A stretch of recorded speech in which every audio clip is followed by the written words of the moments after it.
Good evening, everyone. Happy Wednesday. This is Nurse Eunice with Florida Training Academy. And in tonight's video, we're going to be covering the top medication side effects that CNAs and nursing students must recognize. So as we do in each of our videos, we'll give you about 10 seconds to begin to receive your notifications, and we will get started shortly. Good evening, everyone.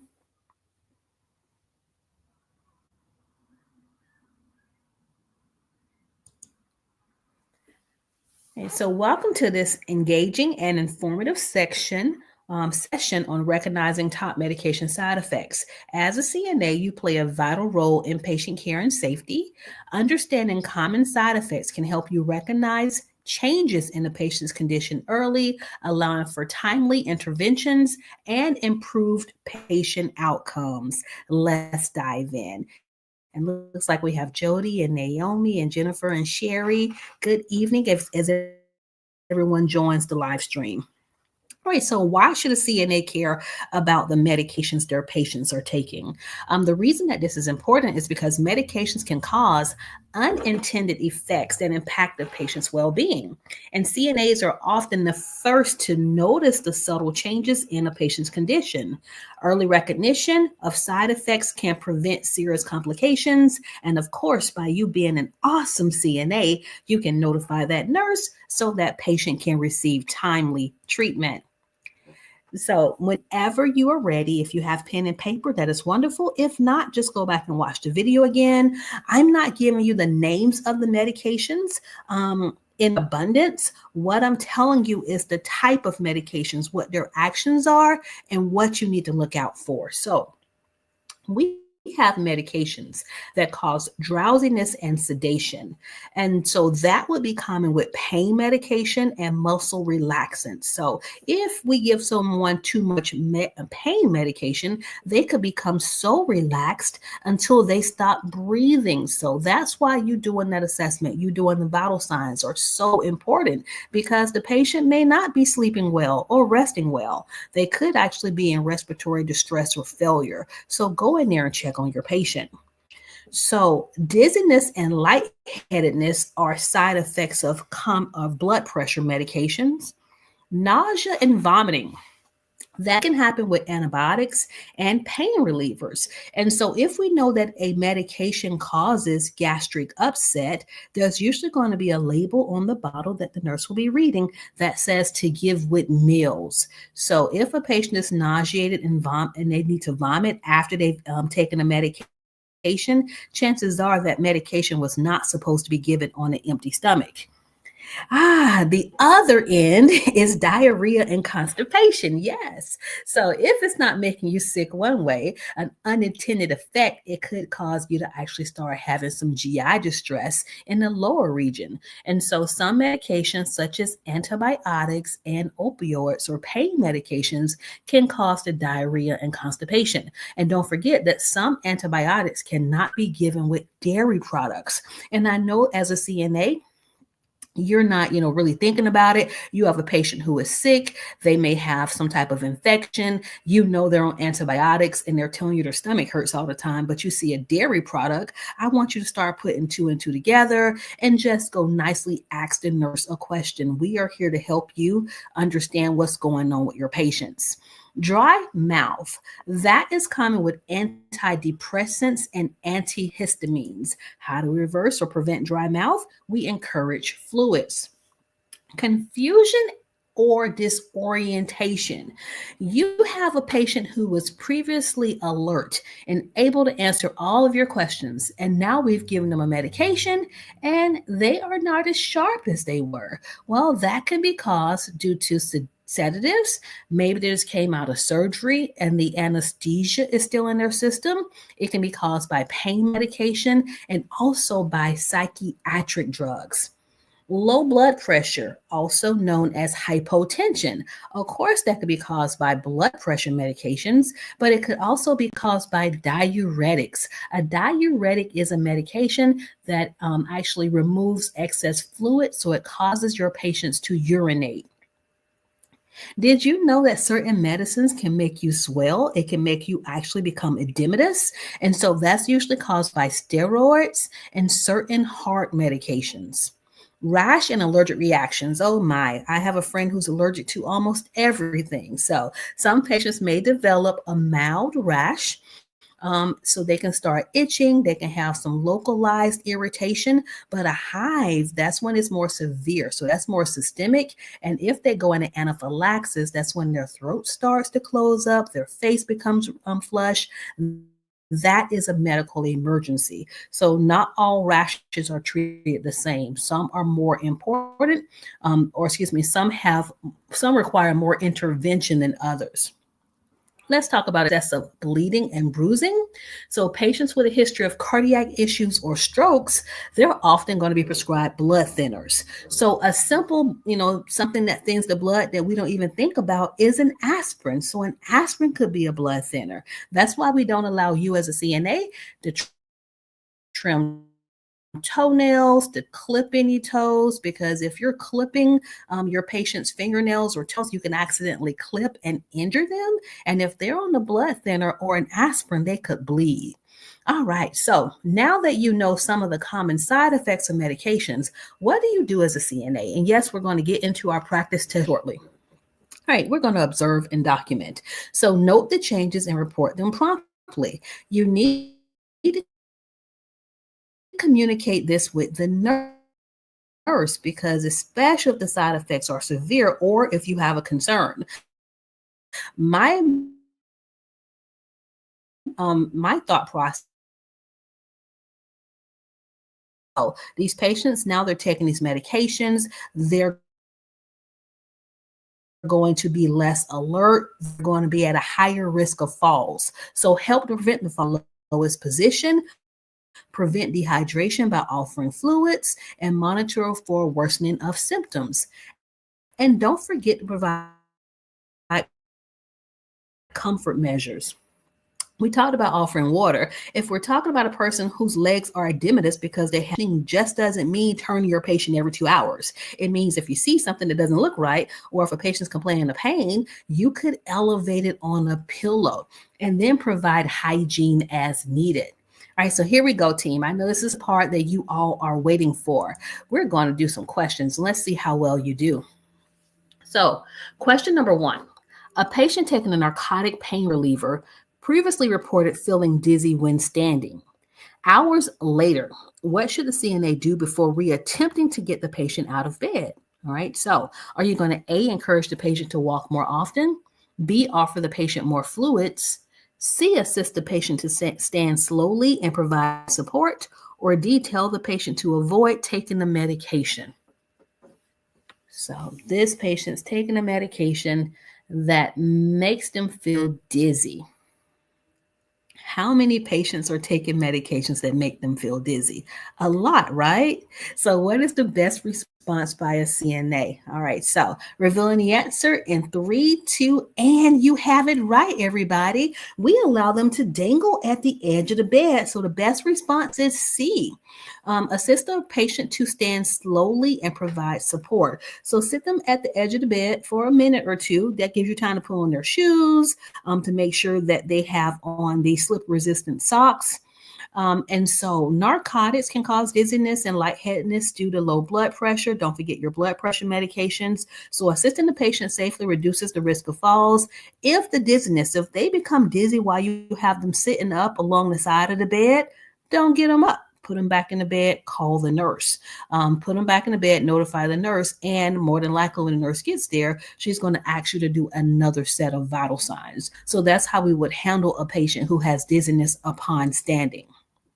Question 2, which of the following side effects is the most common with diuretics? Is it A, frequent urination, B, swelling in the legs, C, high blood pressure, or D, increased energy? Let's see what the team has to say. All right, looks like Miss Benita says A. The last tribe says A. Jennifer says A. Sherry says A. We'll wait for 2 more responses. And Vina and looks like Fatal and Miss Na. So we have a lot of A's, and let's see if you're correct. And you are, yes. So frequent urination, it is A. Diuretics help remove excess fluids. So anytime your patient has a diagnosis of like congestive heart failure, more than likely your patient's going to be on diuretics. So if they call you and they say they need to go to the bathroom, I need you to move fast. Otherwise, you're going to have a mess to clean up. So not only are they going to have to urinate more frequently, but when they do go, it's going to be a larger volume of urine. So furosemide or Lasix is one of the diuretics that is commonly prescribed in most healthcare facilities. Hi, Mila, I thought about you yesterday. Question 3. If a patient taking a blood thinner develops a large bruise after a minor bump, what should the CNA do? A. Apply heat to the area. B. Ignore it unless the patient complains. C. Massage the area to reduce swelling. Or D. Report it to the nurse immediately. Yep. Those patients on blood thinners, they're going to get mystery bruises and bumps. What do you do if you see something that doesn't look right? And yes, Sherry and Beleda and Stacy Anna, you are correct. It is D. Great job. You're going to report it to the nurse. Don't try to massage it. So blood thinners increase the risk of internal bleeding. So bruising can indicate a serious problem. Get the nurse in the room. She can apply pressure, and she can also call the doctor to see if labs need to be ordered, because there is a such thing as having a blood level that is too thin. We try to keep their blood levels therapeutic. Question number 4, true or false?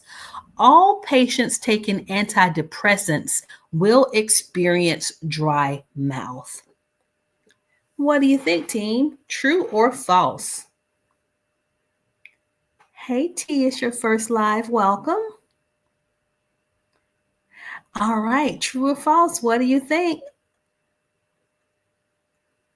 I see a few truths, but I see I see a both, and I see a lot of false responses. So revealing the answer in 3, 2, and if you said false, you are correct. Remember, there is really no always or never in healthcare. It's based on that individual's hydration status. In addition to being on antidepressants, are they also on a diuretic? So we don't do, all these always. So no, it's going to be false. While dry mouth is a common side effect, not all patients experience it, but you will want to remind them to improve their hydration status regardless. All right, question number 5. Which medication is most likely to cause drowsiness? Is it A, antibiotics, B, pain medications, C, blood thinners, or D, diuretics? And I'm so proud of you all. Always studying, always gaining knowledge to be the best healthcare workers possible. And for question number 5, if you chose B, you have it. Yes. So many pain relievers, including opioids, cause sedation, drowsiness, and respiratory suppression, you all. They get so relaxed until the functions, the cells within the brain that tell you to breathe, they're too relaxed. The patient could stop breathing. So remember, a respiratory rate that is normal is between 12 and 20. The closer we get to 0, the more dire it is for that patient. So just don't guesstimate the respirations. God is watching you, and Nurse Eunice knows everyone's respirations are not 16. Really count their respirations, you all. All right, question 6. All right, so question 6, a patient's taking antihistamine. They complain of feeling extremely thirsty and having a dry mouth. What is the most appropriate action for a CNA? Let me just change the screen. Is it A, offer the patient a caffeinated beverage? B, ignore the complaint as it is not an emergency? C, encourage the patient to drink water and notify the nurse if the symptoms persist? Or D, stop giving the medication? So someone's taking an antihistamine and they're extremely thirsty and they have a dry mouth. And if you chose C, yes, you have it. That is correct. We're going to encourage that patient to drink more water. Dry mouth is a common side effect. And when you think about an antihistamine, that means that they've had an allergic reaction to something. So we have to give them something to reverse the effect that's happening within their body. And so I like to think of when we're telling them to drink more water, of it flushing that poison, it's flushing that toxin out of their body so they won't be looking like this young lady is right here with her back being all broken out with a rash and she's itchy. So the antihistamines will help to make her less itchy and to also decrease that redness. Question number 7, we have back to a true or false question. CNA should immediately stop a patient's medication if they experience a mild side effect. What do you think, team? True or false? Should a CNA stop a patient's medication if they have a mild side effect? That's right, Naomi and Lorenz and Hannah and Vina, all right, and Gladys, you are right. That is false. You all, we don't stop medication. If you're a CNA, that's not within your job duty. That's not within your scope of practice. So only a nurse or a physician can discontinue a medication. CNA should report side effects, but not stop medication administration. You get that nurse in the room if you're that concerned. Question number 8. What is a serious side effect of taking aspirin or Motrin? Is it A, nausea, B, increased appetite, C, dizziness, or D, bleeding? I'm so proud of you. You're great healthcare providers. It's not really a song, but it's catchy to me. And so Candy staying natural, she says D.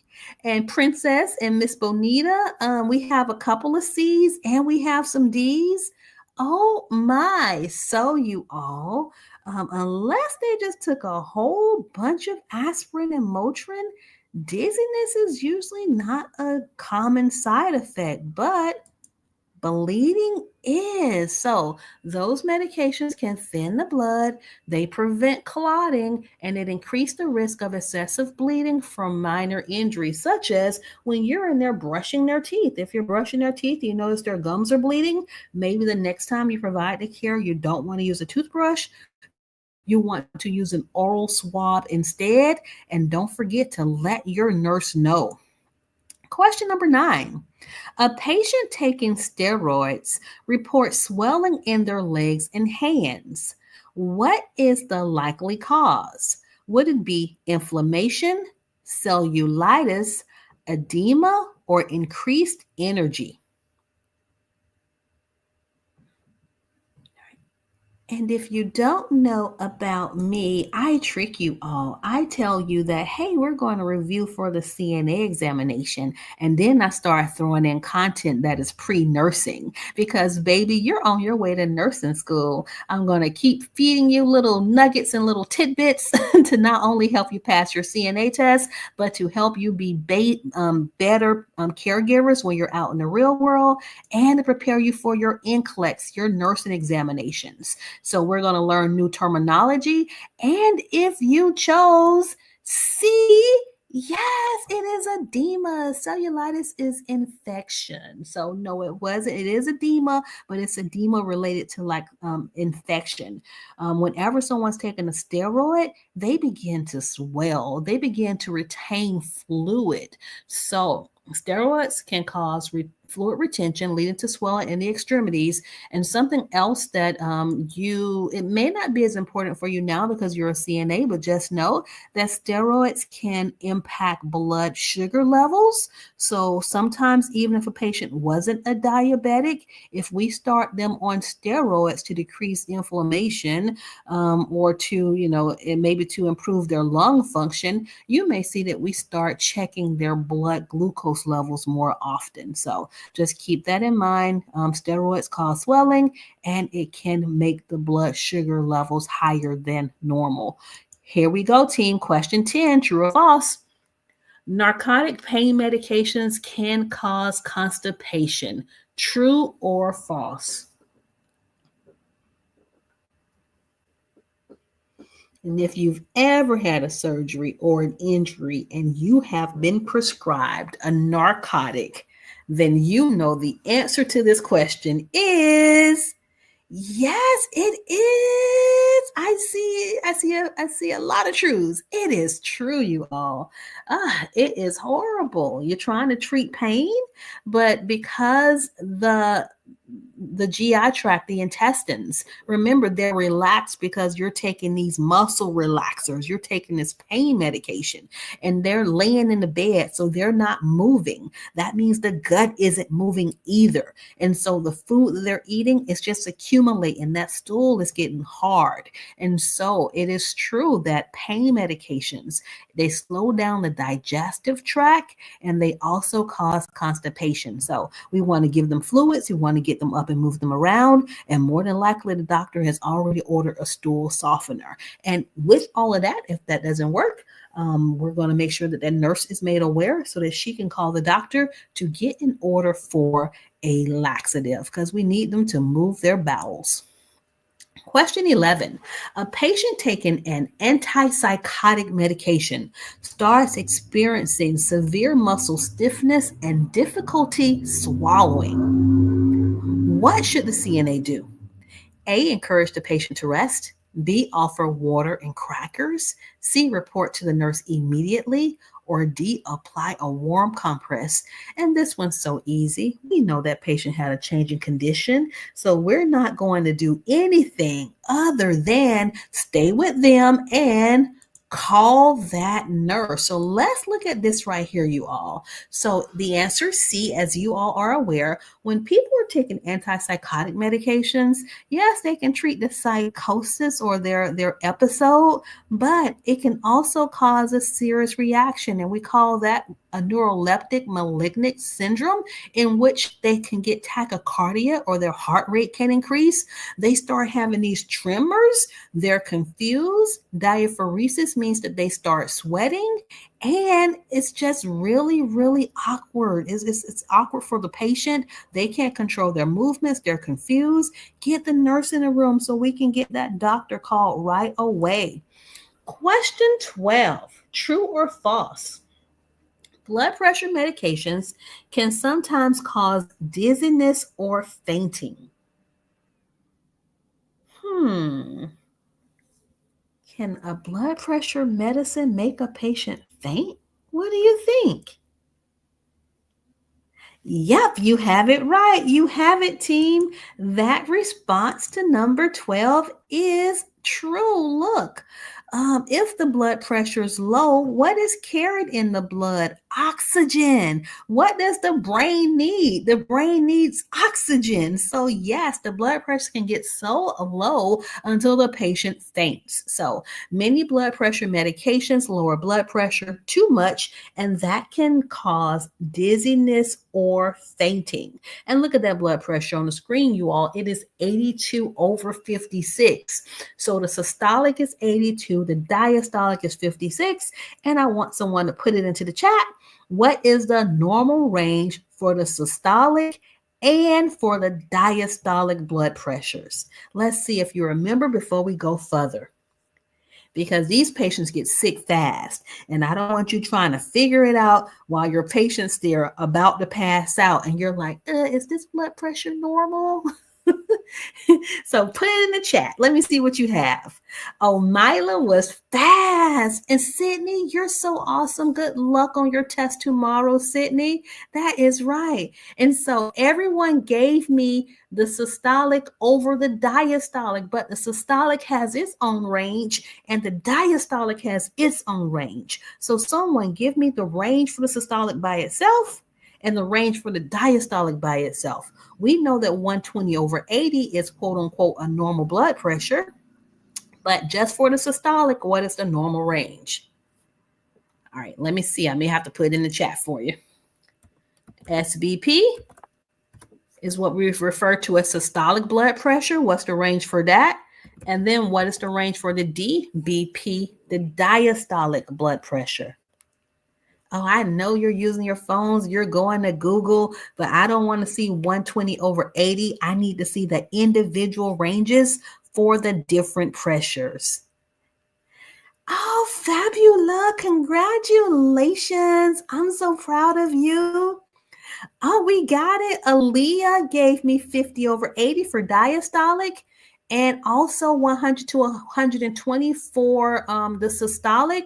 And it just depends on where you're located. Some facilities will say, well, we won't notify the doctor if it's between 100 up to 140. So even though 140 may be considered hypertensive, it's still on the higher end of normal. So for you all who did not get that, usually your nurse will not panic if the systolic blood pressure is 100 up to 140 and the diastolic blood pressure is between 50 and 80. So that would be the normal ranges. All right. So actually in the image here, the diastolic pressure is normal, but the systolic blood pressure is low. So just keep that in mind so that you know which numbers mean what. All right. So here we go. Question number 13.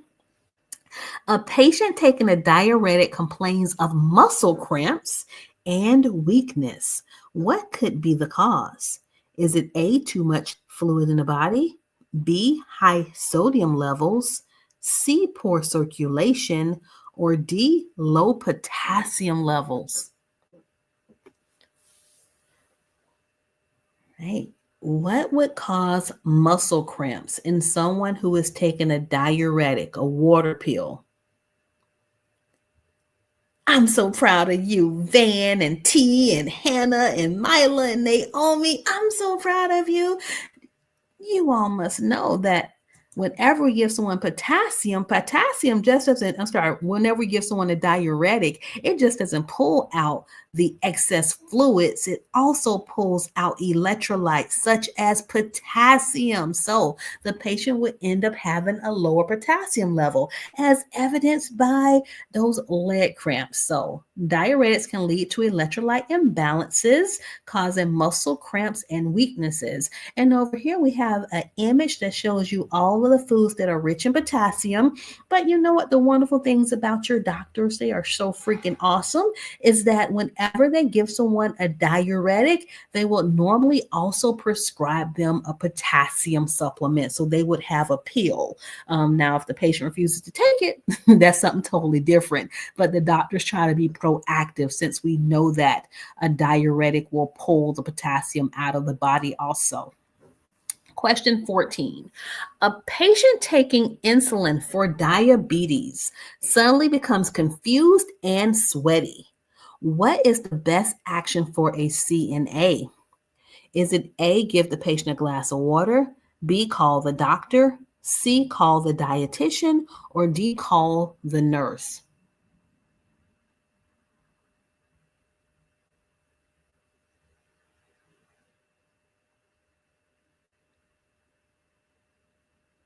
And John V, for the PCT test, I mean, that is so different than for CNA because you have to know phlebotomy, you have to know EKG. So I am going to trust that whatever school you went to, they prepared you well and they gave you your study guide. And I know that you've been studying and you are going to do well. You're welcome to be here tonight. We're covering just basic information that a CNA or a patient care tech should know, but we're not covering those more advanced skills that will be on your test. But we do wish you well. All right, everybody, we know the answer is D. We are calling the nurse. So the patient is showing signs of hypoglycemia or low blood sugar, which can be dangerous if not treated properly. CNAs must report the changes in condition immediately to the nurse. So you're not telling the doctor nor the dietitian. You tell the nurse, who then calls the doctor and or dietitian if needed. And that way that nurse can actually assess the patient and they will tell you what the patient needs. So if the patient is able to consume oral foods or fluids, they will tell you to go get orange juice and maybe a turkey sandwich. Maybe we're going to feed this patient a little bit earlier because if you just give them the juice and you don't give them anything with protein, their sugar is going to crash again. So they need some juice to spike the sugars fast and some protein to help stabilize the sugars for a prolonged period.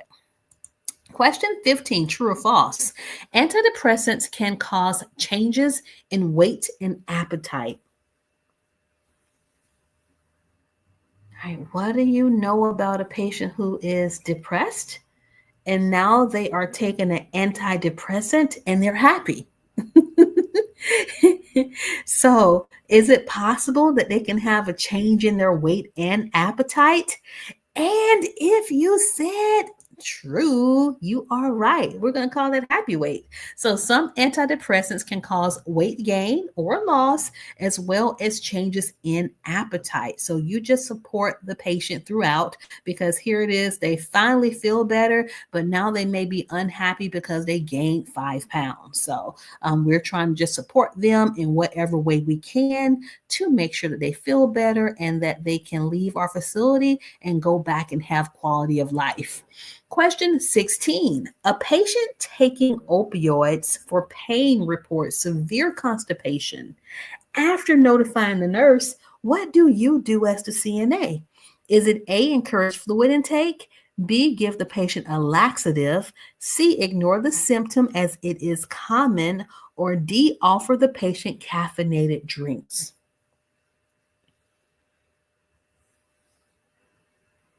That is right. Yes, we're giving them fluids and we're going to get them up, take them for a walk, y'all. All right, so the answer is A. We know that opioids can slow down digestion, leading to constipation, and that fluids and fiber can help. But medical evaluation may also be needed. So you've told the nurse, you give the fluids, you get them up, and if that doesn't start to get things going, you can ask the nurse if you can give the person some prune juice. But if the prune juice doesn't work, that's pretty much all you can do. Everything else is up to the nurse. We're going to give a laxative, so we'll start by mouth. And if that laxative doesn't work, then we will go via the rectum and we can give the suppository or the enema. So, but we'll try the least invasive routes first. Question number 17, true or false? A patient should always, so let's say you're in a home care setting, a patient should always crush pills if he or she has trouble swallowing. So you're in a home care setting taking care of Mr. Lucas, and he's just not been able to swallow that big old potassium pill, so he decides to crush it. Should he always crush his pills? True or false? Oh, it's half and half. You're like true, you're like false.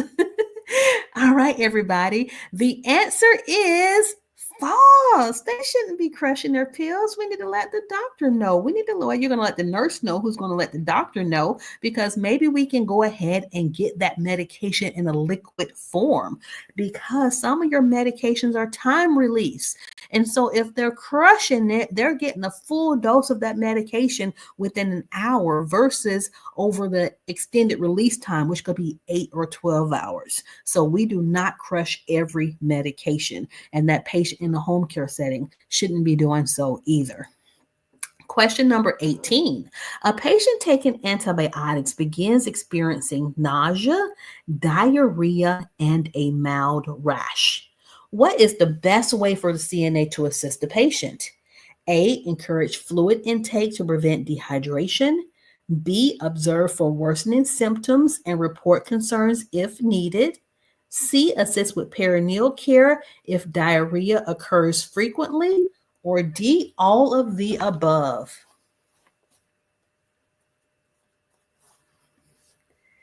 Hey, I got something to tell you. I am so proud of you. You are so freaking awesome because you chose D. You know that it is all of the above. You are absolutely correct. Great job. Because antibiotics can cause GI upset, which will be the nausea and also the diarrhea. Antibiotics can also cause a mild allergic reaction, aka a rash. And while mild symptoms are common, CNA should monitor the patient, provide supportive care, and encourage hydration. However, if the symptoms worsen, you need to be letting your nurse know like ASAP. So it's okay if you're in the room with them and it's like, okay, well, I see a little, redness there. I'll make sure I let your nurse know, versus you see redness on their face and their tongue is swollen. So one is mild, the other would be severe. If it's severe, you get that nurse in the room ASAP. Question 19. A CNA notices that a patient who is wearing a nicotine patch is smoking a cigarette. What is the best action for the CNA to take? A, remove the nicotine patch immediately to prevent an overdose. B, offer the patient a different nicotine replacement, such as gum or lozenges. Oh, yeah, I couldn't pronounce that word tonight. C, ignore the situation since the patient has the right to smoke if they choose. Or D, remind the patient that smoking while using a nicotine patch can be dangerous and report it to the nurse. I mean, like, who cares? He's just smoking with a nicotine patch. I mean, what's the worst that's going to happen? The worst that's going to happen is he can become dizzy, nauseated, start having tachycardia. His heart, his blood pressure can go up. He can have a heart attack or a stroke. So the answer is D. We are not about to overdose him with nicotine. And so you should educate the patient on the risk and report the situation to the nurse who can take further actions. And we're on our last question of the 19, question number 20. Tomorrow, Saskia will be on, and she's going to be translating a video from English to Haitian Creole. We are still looking for someone to translate our videos into Spanish. We've been trying to find someone for 6 months, but we have a large audience. And unfortunately, I am just, I only speak one language, but I know a lot of people are bilingual. So if you know a CNA or a nurse, I'm going to put our email address in the chat, have them send their resume to us, and let's see if we can get us a Spanish-speaking member of our team to do video translation. So my email address is admin@fltraining.com. All right, question number 20. A resident in a long-term care facility has been prescribed Marinol, a form of medical marijuana. What is the primary reason a healthcare provider might prescribe this medication? Is it A, to relieve chronic pain, B, to reduce inflammation in arthritis patients, C, to stimulate appetite in patients with weight loss or poor nutrition, or D, to help with smoking cessation? So what is a reason that a hospital, a doctor would allow a patient to take marijuana while in the care of you and a nurse? Why are we giving patients Marinol? I see A's, I see D's, I see a C, I see more C's. Revealing the answer in 3, 2, and all right, learned something new tonight, you all. So Marinol is usually given, especially in patients who have HIV or cancer, to stimulate their appetite. So think about, only person I think of is Snoop Dogg. After they get through smoking, they get the munchies. So this isn't something they smoke. It's actually in a pill form.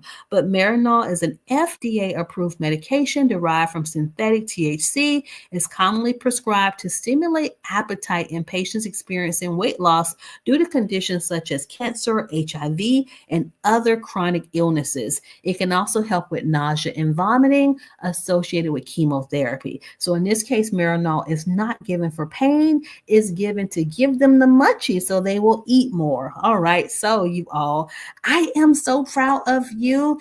I am so proud of you. I'm ecstatic. I know some of you all have your test this week. So, of course, we're praying for you. We wish you much success. And we're on our goal to 1 million. I think the last time I checked, we had 892,000 subscribers. And I'm assuming that you all are some of those subscribers. So we thank you for your support. And hopefully by this summer, we will have 1 million subscribers. No, we don't get paid for having 1 million subscribers. We just think it's like super cool that 1 million people decided to like our small channel small and start to study with us. So, it's just really wonderful to have friends like you and supporters like you. So, Saskia will be on tonight and I will be back Saskia will be on tomorrow and I will be back on Sunday. And I know you all like times, but it's probably going to be about this same time on Sunday. And I will do another 50 question CNA review to prepare you for your nursing assistant examination. So good night, everybody. I miss you and I love you. And we will see you in the next video. Good night.